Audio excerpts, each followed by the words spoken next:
नमस्कार, आप देख रहे हैं उत्तर प्रदेश का बुलेटिन और मैं हूं आपके साथ स्मिता सिंह। बुलेटिन की शुरुआत करते हैं बड़ी खबरों के साथ, जो कि खबर गोरखपुर से है, जहां गुरु पूर्णिमा पर गुरु की भूमिका में वहीं गोरख पीठाधीश्वर पहुंचे मुख्यमंत्री योगी आदित्यनाथ। और साथ ही आपको बता दें कि यहां पर नाथ संप्रदाय से जुड़े करीब 5000 लोग पहुंचे और पीठाधीश्वर और सीएम योगी अपने शिष्यों को आशीर्वाद भी दिया। और गुरु पूर्णिमा के अवसर पर गुरु पूजन के नाथ पंथ के विशिष्ट आपको बता दें कि अनुसानिक व्यवस्था के बावजूद भी मुख्यमंत्री एवं गोरक्ष पीठाधीश्वर योगी आदित्यनाथ ने जनसेवा की परंपरा में रुकावट नहीं आने दी।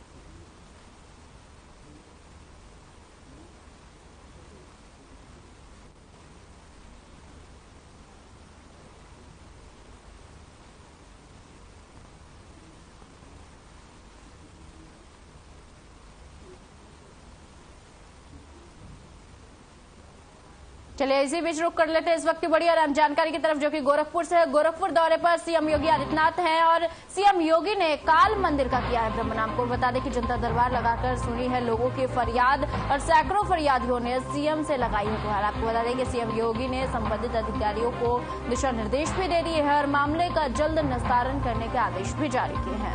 इस वक्त की बड़ी और अहम जानकारी आपको बता रहे हैं गोरखपुर से, जो कि गोरखपुर दौरे पर है सीएम योगी आदित्यनाथ और काल मंदिर का किया है भ्रमण। आपको बता दें कि जनता दरबार लगाकर सुनी है सैकड़ों लोगों की फरियाद और संबंधित अधिकारियों को दिशा निर्देश भी दिए हैं सीएम योगी आदित्यनाथ। इस वक्त की बड़ी और अहम जानकारी आपको गोरखपुर से बता रहे हैं, जो कि सीएम योगी आदित्यनाथ का गोरखपुर दौरा है और काल मंदिर का किया है भ्रमण। आपको बता दें कि जनता दरबार लगाकर सुनी है सैकड़ों लोगों की फरियाद और संबंधित अधिकारियों को दिशा निर्देश दिए हैं सीएम योगी आदित्यनाथ।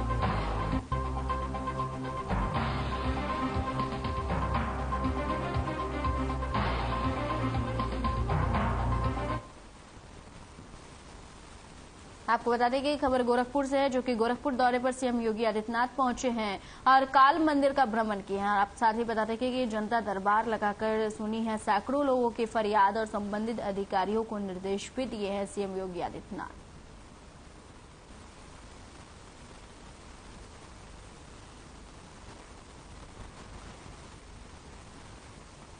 केंद्र सरकार ने वहीं बरेली के अन्नपूर्णा मॉडल को पूरे देश में लागू करने के निर्देश दिए हैं और इसके तहत ही राशन के उचित दर के दुकानों को अन्नपूर्णा स्टोर में शिफ्ट किया जाएगा। और इसके अलावा राज्य सरकार ने इन दोनों दुकानों को भी ऐसी जगह बनाने का आदेश दिया है जहां पर आम लोगों की पहुंच आसान हो सके। और जैसे इन दुकानों को वहीं बता दें कि तंग गलियों में नहीं बल्कि खुले और सहज पहुंचाने के स्थानों पर होगी।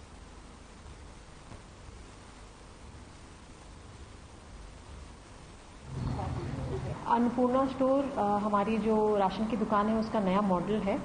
राशन की दुकान पहले कोटेदार के घर से ही संचालित करी जाती थी, परंतु अब हम लोगों ने गांव में जहां पे पंचायत सचिवालय है अथवा जहां पे ग्राम की सामुदायिक सुविधाएं उपलब्ध हैं वहां पर एक राशन की दुकान डेवलप करी है। यहाँ पर कोटेदार जो है ज़रूरत का अन्य सामान भी बेच सकता है, एक जनरल स्टोर टाइप का चला सकता है। और साथ के साथ यहाँ पे जो लोकवाणी केंद्र है अथवा जो कॉमन सर्विस सेंटर है, ये अन्नपूर्णा स्टोर एवं जन सुविधा केंद्र ये जिला बरेली से श्रीमान कमिश्नर महोदया और श्रीमान बीसी साहब जोगेंद्र सिंह साहब के द्वारा प्रशासन माननीय मुख्यमंत्री जी के सामने पेश किया गया। मुख्यमंत्री जी को ये मॉडल बहुत पसंद आया। किसी के घर राशन नहीं बटेगा, किसी गली में जाने में आम जनता को परेशानी होती थी, किसी कार्ड धारक के साथ घटतौली नहीं होगी, किसी के साथ लापरवाही नहीं होगी, पारदर्शिता की तरह यहाँ काम होगा, कंप्यूटराइज कांटे होंगे और सारी सुविधा एक छत के नीचे सभी को मिलेगी।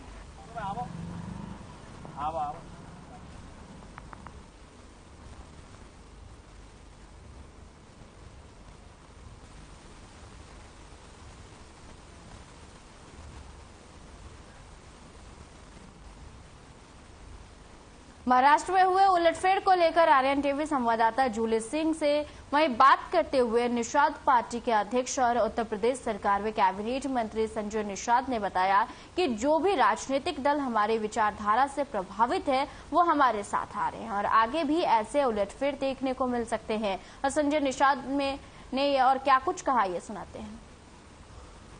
महाराष्ट्र में जिस तरीके का सियासी फेरबदल हुआ, इस सिलसिले में बात करने के लिए हमारे साथ संजय निषाद जी हैं। सर, जिस तरीके से कल सियासी फेरबदल महाराष्ट्र में हुआ है, एक तरफ मोदी सरकार ये कहती है कि जो भ्रष्टाचारी उनके खिलाफ हमारी सरकार आवाज उठा रही है, दूसरी तरफ जिन लोगों ने कल पार्टी ज्वाइन की है उनके ऊपर ऑलरेडी ईडी सीबीआई की जांचें चल रही थी। अब वो बीजेपी में आ गए, क्या उनको क्लीन चिट मिल जाएगी? वो जांच का विषय है। जांच के विषय पर क्या है, हमारी विचारधारा से, पार्टी की विचारधारा से जो सहमत है, अगर वो आ रहा है तो उसका स्वागत है। और जांच अपना अलग विषय है। जांच सरकार नहीं करती, जांच के लिए विभाग बने हुए करती है। हम तो अपने मोदी जी और योगी जी को धन्यवाद दूंगा कि वो तमाम मुद्दे हैं ऐसे जांच कराती है। जांच में जो दोषी पाया जाता है उसको कार्रवाई भी करती, चाहे कितना न सुलझा। जांच का विषय है, वो जांच है। सर, विपक्ष आरोप लगाता है कि जो भी आरोपी होते हैं अगर वो बीजेपी ज्वाइन कर लेते हैं तो उन्हें क्लीन चिट मिल जाती है, वो क्लीन चिट होकर के बाहर आ जाते हैं। इस पे क्या कहेंगे? विपक्ष के पास आज के दिन में आरोप प्रत्यारोप के अलावा बचा क्या है? उनका तो आज के दिन में वही एक खेती है, वही दुकान है, आरोप लगाना। उसके अलावा भी जनता जनार्दन होती है इस युग में, और जनता जज होती है। और जनता ने तय कर रखा है कि नहीं, हम मोदी जी के साथ खड़े हैं, योगी जी के साथ खड़े हैं, और विकास की मुख्यधारा में बनाने वाली जो नीतियां जन कल्याणकारी इसलिए है, देश की अर्थव्यवस्था सुदृढ़ कर रहे हैं मोदी जी, उनके साथ खड़े हैं। और हर एक छात्र से, जैसे हमारे समुदाय की बात कर लीजिए कि मैं मत्स्य मंत्रालय अलग हुआ केंद्र से, पहले कृषि मंत्रालय में था, जीडीपी ग्रोथ 4 था, आज 22 है। इसका मतलब अगर 22 ग्रोथ हुआ है, 23 गुना हुआ, तो हमारे समुदाय के देश में विकास में ग्रोथ में आगे है, और इसीलिए उसको ग्रोथ कहते हैं। उत्तर प्रदेश में मत्स्य मंत्रालय हुआ, यहाँ भी ग्रोथ और 22 है। आज के दिन में इस तरीके से इनके लिए जन कल्याणकारी नीतियां, मतलब 26,000 करोड़ रुपया देके प्रधानमंत्री मत्स्य संपदा योजना, निषाद राजबोट योजना, मुख्यमंत्री संपदा योजना, मछुआ कल्याण कोष की स्थापना, ये नीतियां जो बन रही हैं, इसके वजह से सारे नेता हम लोग साथ आ रहे हैं और हमारी नीतियों से समर्थन में आ रहे हैं। इसका आप 31 तारीख को एक कार्यक्रम का आयोजन करने जा रहे हैं, क्या उद्देश्य है उसका? देखिए, देश को आजाद कराया था हमारे समुदाय। पहले सड़क नहीं था, नदी था, उसी से आते आ जाते थे। और अंग्रेजों ने क्रिमिनल कास्ट घोषित किया था 31 अगस्त, मतलब 12 अक्टूबर 1871 को। ये तो है the Criminal Tribes Act Inquiry Committee 1949-50, ये अंथा सेमेनगर कमेटी बनी थी। और इस रिपोर्ट के आधार पर केवट मल्लाह को क्रिमिनल कास्ट घोषित किया गया था। हमें इस रिपोर्ट में 74 प्रकार की व्यवस्था देकर आगे बढ़ाने की व्यवस्था है। हम सरकार को धन्यवाद देते हैं कि आज के दिन में इस रिपोर्ट को लागू करने के लिए इसका एक सर्वे करा रही है कि इससे प्रभावित जातियों को विकास की मुख्यधारा में कैसे लाया जा सके। तो हम 5 साल 16 दिन इस जातियों के गुलाम थे। 31 अगस्त 1952 को आजाद हुए, मतलब देश 47 में आजाद हुआ, 50 में संविधान बना, और पहला चुनाव 1952 में हो गया। लेकिन चुनाव हमारे लोगों को जेल में बंद करके किया गया। जब हमारे लोगों पर क्रिमिनल कास्ट घोषित था, FIR दर्ज था, तो कैसे हम डीएम के यहाँ सर्टिफिकेट लेने जाते? डीएम एसपी बगल में बैठते रहे, तो इसलिए हमारे लोगों को मिला नहीं। लेदरमैन ले लिए, वाशरमैन ले लिए, फिशरमैन का अवसर नहीं मिला। आज के दिन में ये क्रिमिनल इंक्वायरी कमेटी का रिपोर्ट लागू हो, प्रदेश भर में हमारा जनसंपर्क अभियान चल रहा है।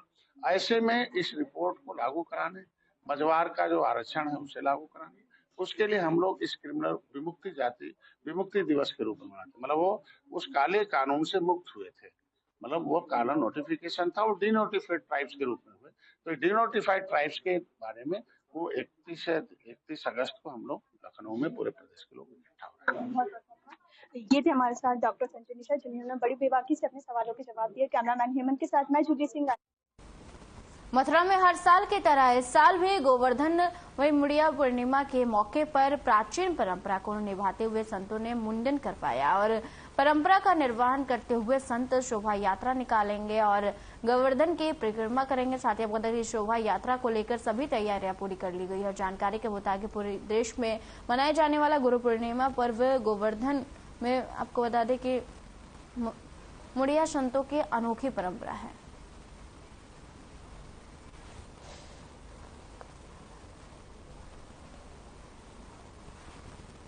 की पावन धरती पर ये लगभग 500 वर्ष से पुरानी ये जो मुंडन संस्कार मुड़िया पूर्णिमा मेला चले आ रहा है, तो इसी श्रृंखला में आज भी गोवर्धन में समस्त साधु संतों मुंडन संस्कार कराया और इसी श्रृंखला में कल समस्त साधु संत मिलकर के मुड़िया शोभा यात्रा निकालेंगे।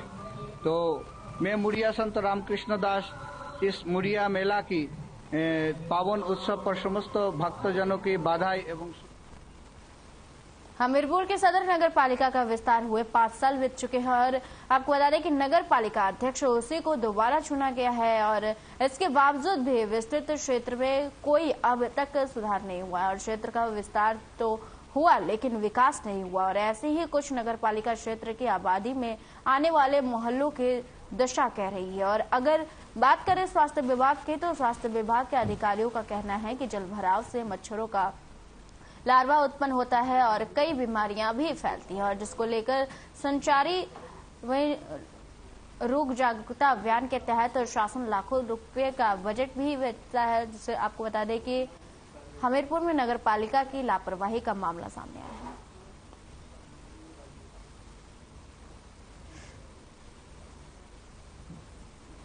अगर कोई वो नहीं है और ऐसे ही कीचड़ भरा हमेशा रहता बर हमेशा। अभी नहीं, अभी तो जो बरसात है, बरसात में बहुत ज्यादा हो जाएगा और यहाँ पर तो ये समस्या बनी ही रहती है क्योंकि नगर पंचायत भी आया यहाँ पे, पहले मेरापुर लगा रहा, अब रमेड़ी डांडा है जी। यहाँ पर कोई मतलब वो नहीं है। कुलदीप निषाद भी रह चुके यहाँ पे, उनसे बोला भी कि भैया यहाँ जी खरीदना पड़ा, बच्चों को यहाँ स्कूल पढ़ता है यहाँ पर बहुत ज़्यादा समस्या होती है बच्चों को निकलने में। हम लोगों को तो ऐसा है कि हम लोग तो निकल ही जाते हैं, बच्चों को बहुत ज़्यादा समस्या होती है। उनसे हमने कई बार कहा है कि भैया ऐसा करिए, आप यहाँ से ना डला करके सरदार पटाल से यहाँ तक स्कूल तक ही आप करवा दीजिए। हाँ, इस समय हम थोड़ा काम से जा रहे थे अपने कराने के लिए खराब मशीन पे। यहाँ को क्या दिक्कतें आ रही हैं? यहाँ दिक्कत ये है कि यहाँ जब आओ यहाँ कीचड़ पानी भरा रहता है बुरी तरीके से। अभी तो बरसात रुकी हुई तो कम है, इससे ज़्यादा होता है, निकलने में बहुत ज़्यादा दिक्कत होती है।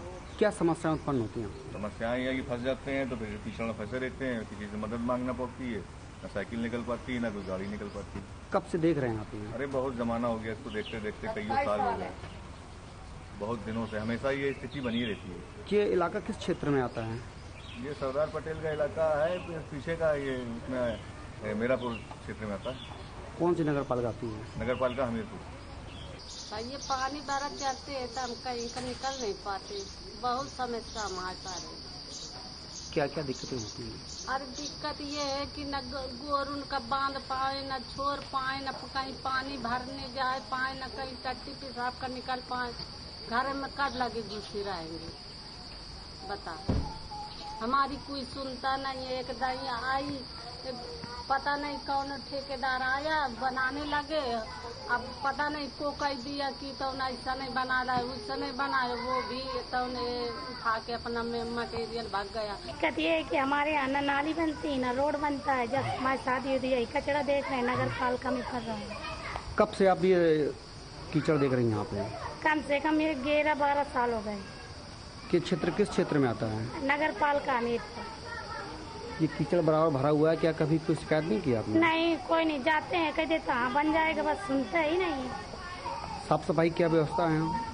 साफ सफाई आते हैं कभी कर्मचारी तो साफ सफाई कर जाती है। हमारे दुआरे दलदल भरा रहता है, इसे जो कहीं नहीं जाते हैं इसे भरा रहता है पानी कहीं भर जाता है, गड्ढा वगैरह में पानी भर जाता है तो वहाँ पे लार्वा, जो डेंगू का लार्वा है उसके पनपने के चांस ज़्यादा रहते हैं। घरों में भी पानी जहाँ इकट्ठा होता है वहाँ पे भी ये लार्वा डेवलप होता है जो जानलेवा होता है। तो सावधानियाँ बरतें, उसमें मिट्टी का तेल या छिड़काव बराबर करते रहना है। और हमारी जो टीमें हैं वो लगी हुई हैं, जो जिला मलेरिया अधिकारी इसमें बहुत सक्रिय रूप से लगे हुए हैं, उनकी टीमें लगी हुई हैं। अब खबर महोबा से है, जो कि पूरा मामला महोबा के छोटी चंद्रिका देवी मंदिर के पास का है। आपको बता दें कि जहां ये डेयरी प्लांट के खिलाफ लोगों का गुस्सा फूट रहा है और बता दें कि शहर के वहीं बीचों बीच आपको बता दें कि मदन सागर तालाब से शहर के पेयजल को लेकर ये विवाद छिड़ा है और डेयरी संचालक पर मनमानी कर लोगों के स्वास्थ्य के साथ खिलवाड़ करने का आरोप लगा है।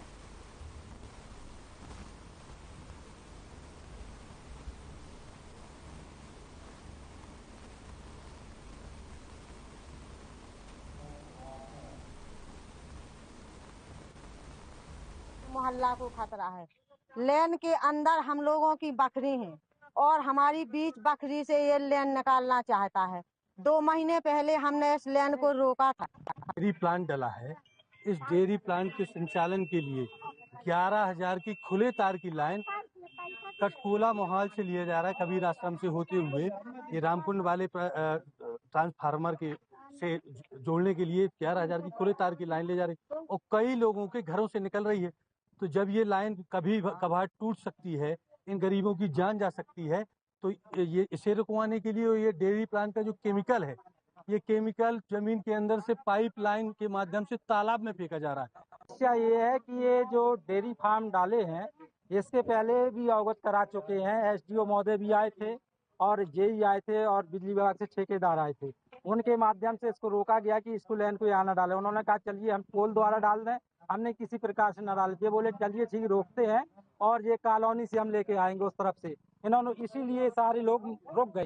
नहीं, स्थानीय लोगों की पहले ये समस्या थी कि पूरी लाइन जो है खुली तारों पे आ रही थी। तो ये था कि जहाँ मोहल्ले में हम लोग की इससे पहले भी जब फरवरी महीने में, मार्च महीने में जब भी विवाद हुआ कि लोग लाइन बनने नहीं दे रहे, तो वहाँ पर केबल की लाइन के लिए इसमें बना दिया गया और केबल की आ भी गई है, केबल बन गया है। जो ये रास्ता था इसमें ठीक था कि खुले, यहाँ पे किसी का निवास नहीं था, खुले तार की ये लाइन बननी थी जो 100-150 मीटर, बाकी 300, 350, 400 मीटर की जो भी लाइन है पूरे तार पे बननी है, केबल की लाइन में बननी है। शास्त्री में जिलाधिकारी ने बताया कि राप्ती नदी का जलस्तर घट बढ़ रहा है और राप्ती बैराज वहीं लक्ष्मणपुर में खतरे का निशान भी बढ़ रहा है। आपको बता दें कि जिसके बाद जिलाधिकारी के निर्देश पर बाढ़ कंट्रोल रूम में संचालित किया गया और इसके अलावा जिलाधिकारी ने सभी बाढ़ चौकी प्रभारी को अलर्ट रहने का निर्देश दिया है।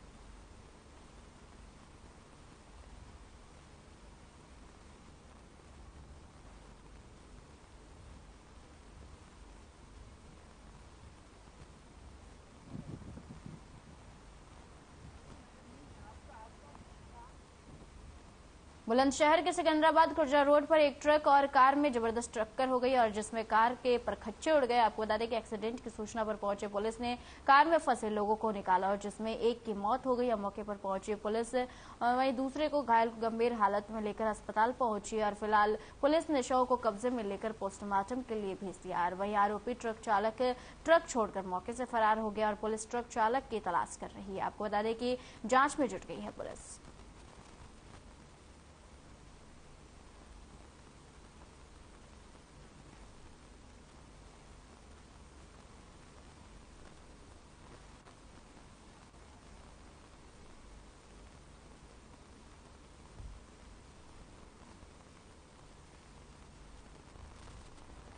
आपको बता दें कि खबर बुलंदशहर से, जो कि आरोपी ट्रक चालक फरार हुआ और कार और ट्रक की जोरदार टक्कर हो गई थी, जिसके बाद पुलिस प्रशासन जांच पड़ताल में जुट गई है।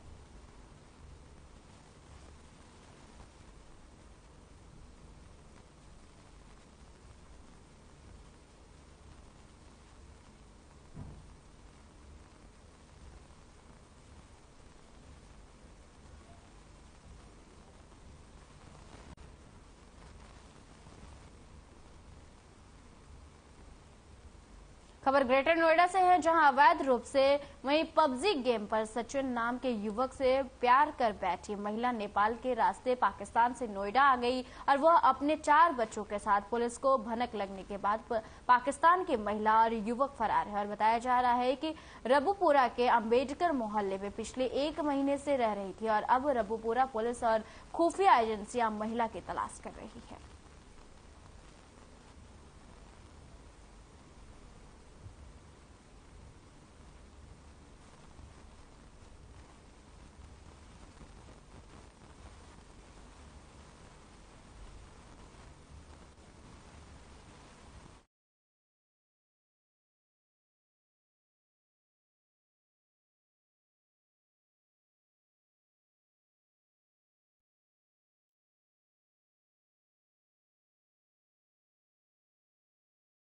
से जो कि पाकिस्तान से नोएडा आई महिला और साथ ही आपको बता दें कि पबजी पर युवक से प्यार हुआ था और जिसके बाद पाकिस्तान से नोएडा आई थी और तकरीबन 1 महीने तक नोएडा में रही और खुफिया एजेंसी तलाश में इसके मामले की जुट चुकी है।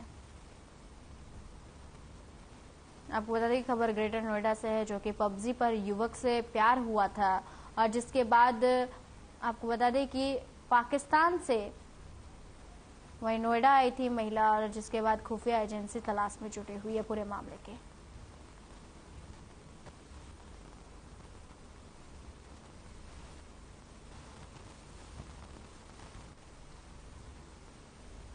आपको बता दें कि खबर ग्रेटर नोएडा से है, जो कि पाकिस्तान से नोएडा आई थी महिला और तकरीबन 1 माह तक वहां नोएडा में महिला रही। और आपको बता दें कि पबजी पर युवक से प्यार हुआ था।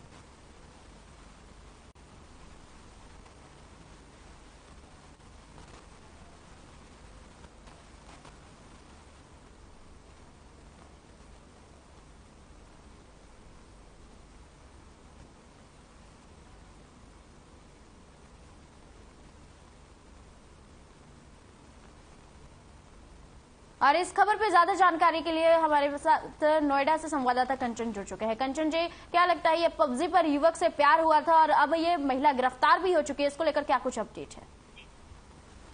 देखिए, ऑनलाइन पबजी गेम खेलने के दौरान ये महिला पाकिस्तान की युवक से संपर्क में आई थी और पाकिस्तान से महिला ग्रेटर नोएडा आकर रहने लगी और उसको खुफिया एजेंसियों को इसकी भनक लगी। तो प्रथम दृष्टि जांच के दौरान पता चला कि महिला नेपाल के रास्ते से ये भारत में इसने एंट्री की है और ये ग्रेटर नोएडा के रघुपुरा थाना क्षेत्र में महिला रह रही थी। अम्बेडकर इलाका है उसके अंदर रह रही थी। अभी फिलहाल जो डीसीपी ग्रेटर नोएडा है उन्होंने एक ग्रुप में लिखा है कि महिला जो है वो गिरफ्तार कर ली गई है, उससे पूछताछ की जा रही है। जयस्मिता जी, कंचन जी, जानना चाहेंगे तकरीबन कितने माह से ये महिला रह रही थी नोएडा में? देखिए, ये पिछले 1 महीना से ये महिला रह रही थी और मैं आपको बता दूं कि ये 13 जून को कस्बे के मोहल्ला लक्ष्मीनगर निवासी सचिन युवक था उसके साथ ही रह रही थी। इन्होंने 2500 महीने किराए पर कमरा लिया था और जिसमें ये दोनों जने रह रहे थे। जी कंचन जी, खुफिया एजेंसी की तरफ से क्या कोई बयान आया है इस मामले में? देखिए, अभी डीसीपी ग्रेटर नोएडा का इन्होंने जो बयान है वो नहीं दिया, लेकिन इतना क्लियर हो चुका है कि महिला गिरफ्तार हो चुकी है, उससे पुलिस की पूछताछ जारी है। इस खबर पर ज्यादा जानकारी देने के लिए कंचन जी आपका बहुत बहुत धन्यवाद।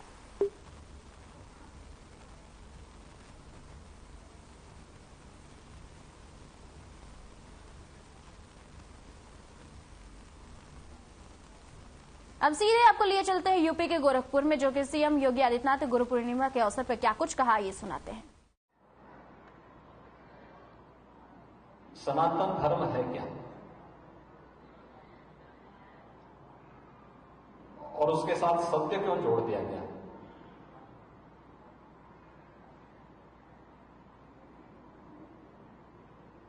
याद रखना, हम लोगों को इन छोटी छोटी बातों को थोड़ा ध्यान रखना होगा।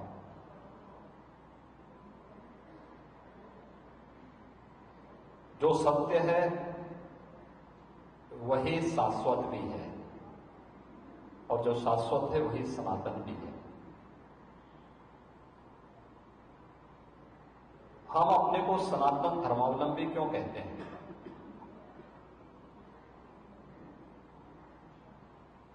जब हनुमान जी लंका में माता सीता की खोज करने के लिए जा रहे थे तो ब्रह्मा जी की प्रेरणा से मैनाक पर्वत सामने आता है और हनुमान जी से इस बात की याचना करता है कि इस बुलेटिन में फिलहाल के लिए इतना ही। मुझे दीजिए इजाजत। नमस्कार।